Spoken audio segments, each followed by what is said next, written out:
We are here in the Serra do Ouro region in Claudio, and Lauro is going to tell us some stories during the making of the documentary and everything else. But it's raining a lot here. You can see that it's dripping, but right behind us is this imposing mountain range where many unidentified flying object cases have occurred. So come with me for this very interesting story right after the intro.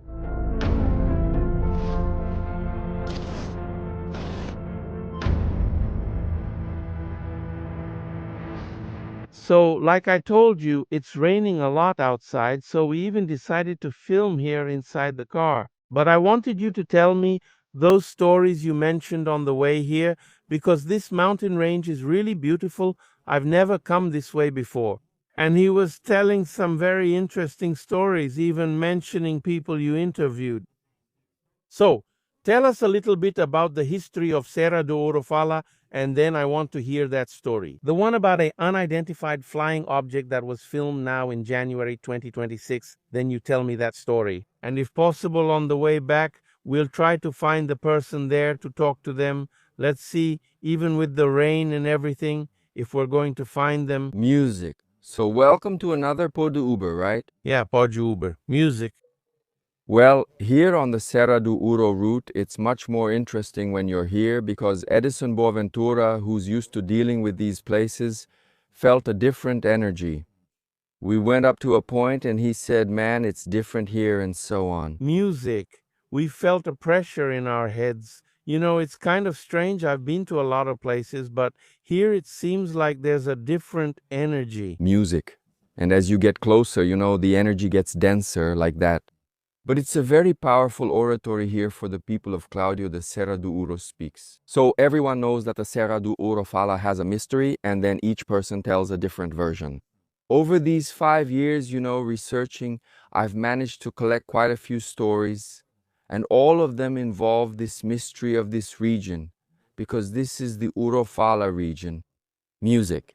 The mountain range is located in the Ouro region. So, everyone thinks that the origin of the name is the mountain range, but it's not. The mountain range is in the Ouro location.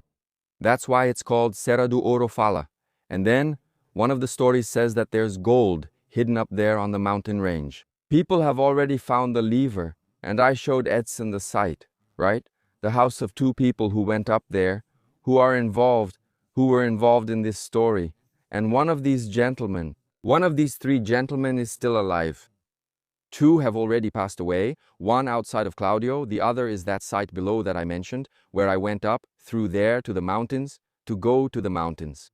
And the story goes that they went up there, found the lever, the one that marks where the gold is hidden. Actually, there had been a fire and it really thinned out the forest. And then one of the men went up to recover some cattle, found the lever, and came back inviting the other 2. Hey, I found it, let's go up there and check it out. They went up, and when they got there, they found the lever. One of them got really nervous and went into the woods to relieve himself. During the time he was away, his wife said that he told her that from where he was, he saw a white puff coming out of that lever. And the other companion ran toward him, and they went down the hill running. The other one disappeared, the one who lives at that farm we passed by. That's Tonha. Yeah. He was found on the other side of the hill, all covered in blood and without any apparent cuts on his body. So his story is the most told one around here. There are also stories about some younger people who came here. There's an old man who won't tell his story for anything, but what the town says is that he broke his ribs and burned his legs. And he confirmed that. He didn't tell the story and said, the day I tried to record with him, he said, no, look here. Then he showed me his burned leg and said, no, I burned my leg. I broke 2 ribs. But how? He doesn't say. He doesn't talk. No, he doesn't say. So the difficulty I faced in this research was getting people to talk. A good part of the stories you end up hearing from third parties because the person themselves is afraid to talk about the subject after they've gone through that experience. And as you can see here, there really is a different energy. Picture someone going through that experience, right? And those, it seems like Pharaoh's ancient relatives, right? Yes, They saw something about a mother. Mother Ouro. There are some stories like that, aren't there? That's right. He says that his mother was followed by Mother Ouro. So the explanation that a lot of people give is that Mother Ouro is Will-o'-the-Wisp, but Will-o'-the-Wisp doesn't follow people. I even saw an explanation once. They're the bowls of fire, right? For those who don't know, in Minas folklore, when we talk about Mother Ouro, it's those bowls of fire that are often actually unidentified flying object probes. Yeah, but then the more skeptical people explain it as Will-o'-the-Wisp, right? It's a decomposing animal, and when the gas rises and comes into contact with oxygen, it catches fire.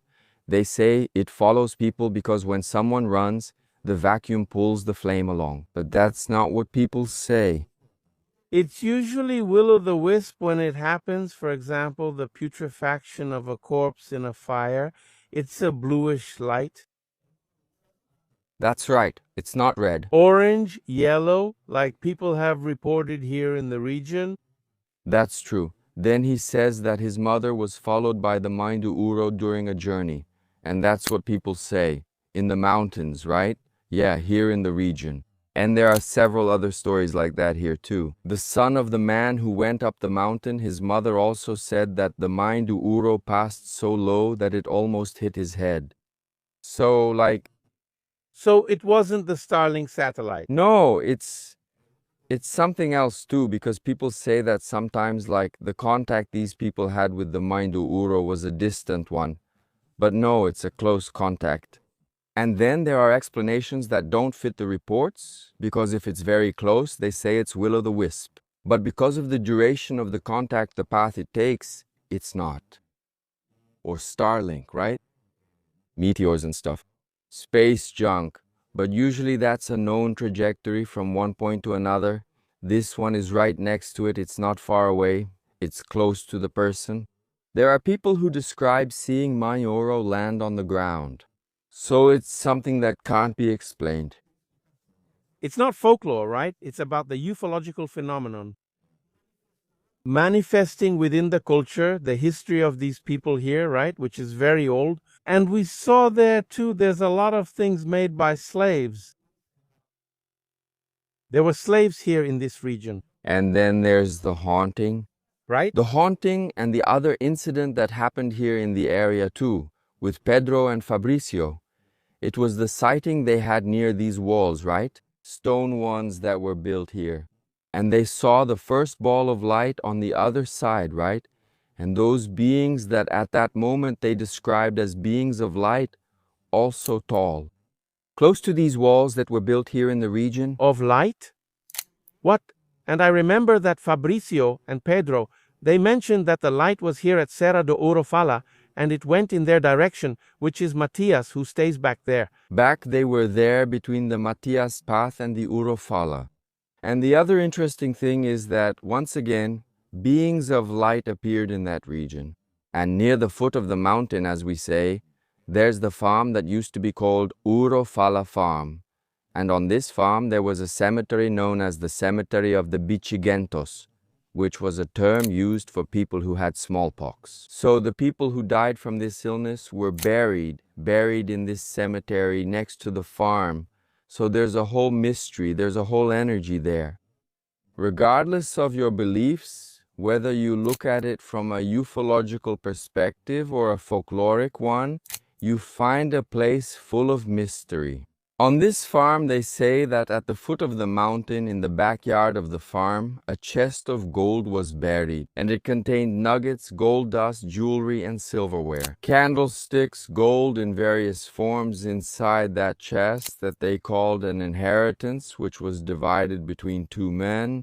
One buried it at the foot of the mountain in the backyard of the farm, and the other buried it in the mountain in that little valley over there. Yeah. Because there was a bit of fog coming out. Yeah, that's it. It sets a mysterious mood and atmosphere. It's from there. Yeah. And then the other part of the inheritance would have been hidden there.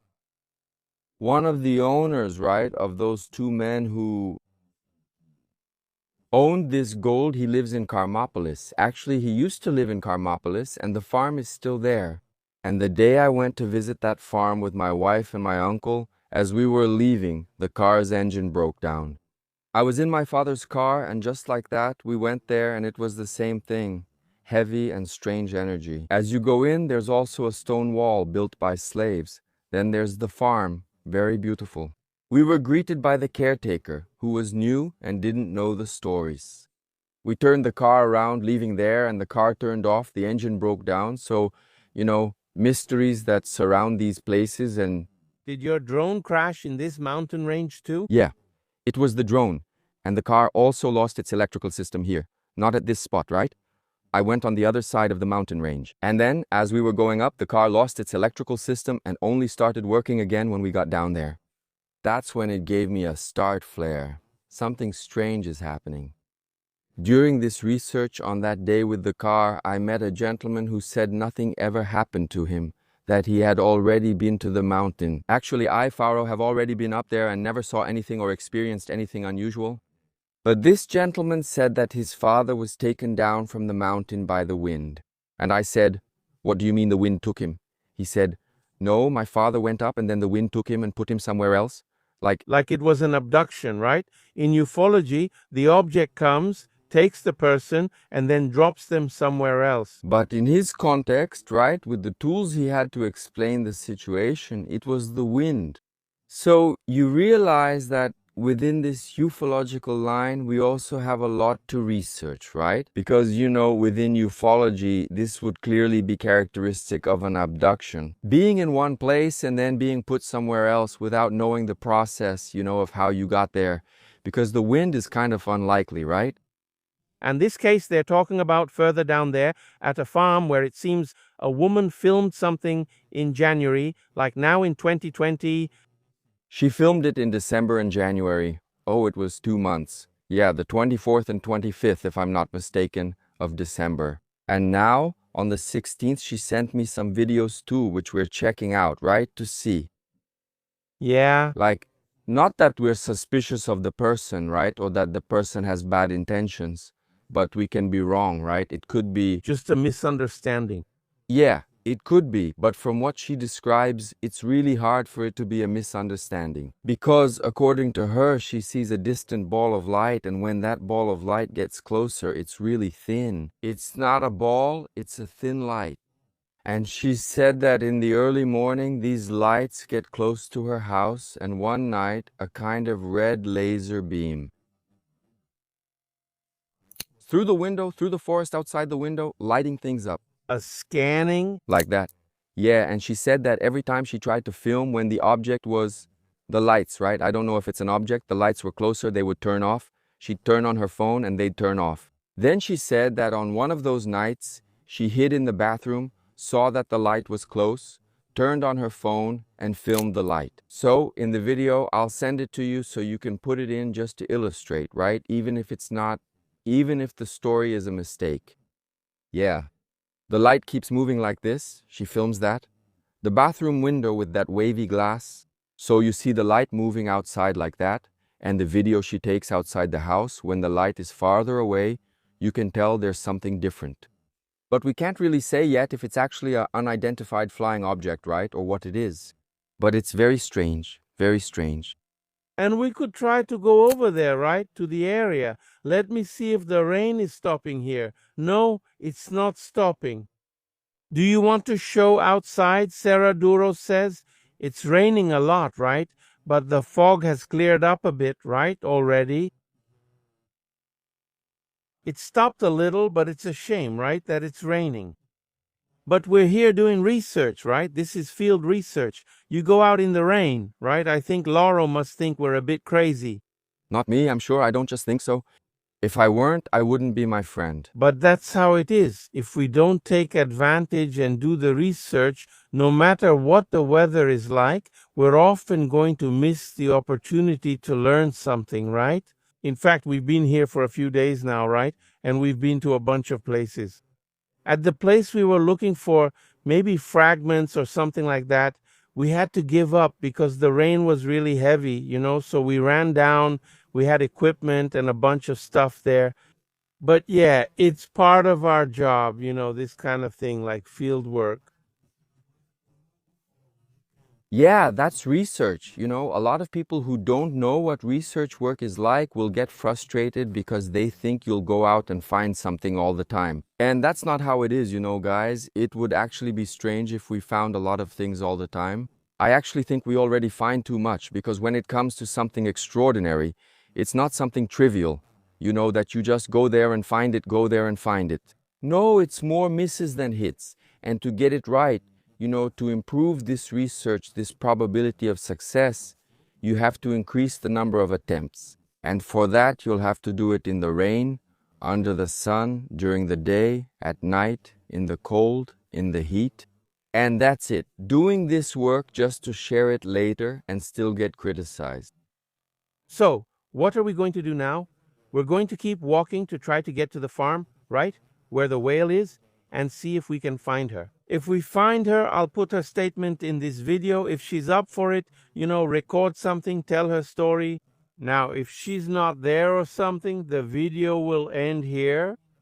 And that's it. I already want to thank you in advance for supporting our work here in the city of Claudio. And this region too, right, Laura? Under the rain. And another thing, Lauro, on his channel, he's also publishing some interesting testimonies. He published testimonies from military personnel that had never been seen before. So if you haven't seen it yet, go check it out and take a look. And on our channel, we posted a few days ago the full testimony of Corporal Rabolo right there at the location. It turned out really cool. If you haven't seen it, go check it out. So that's it. See you next time. Now, if it's not until next time, we'll be adding the woman's case here. So that's it. We're heading over there. If you need anything, come to Claudio.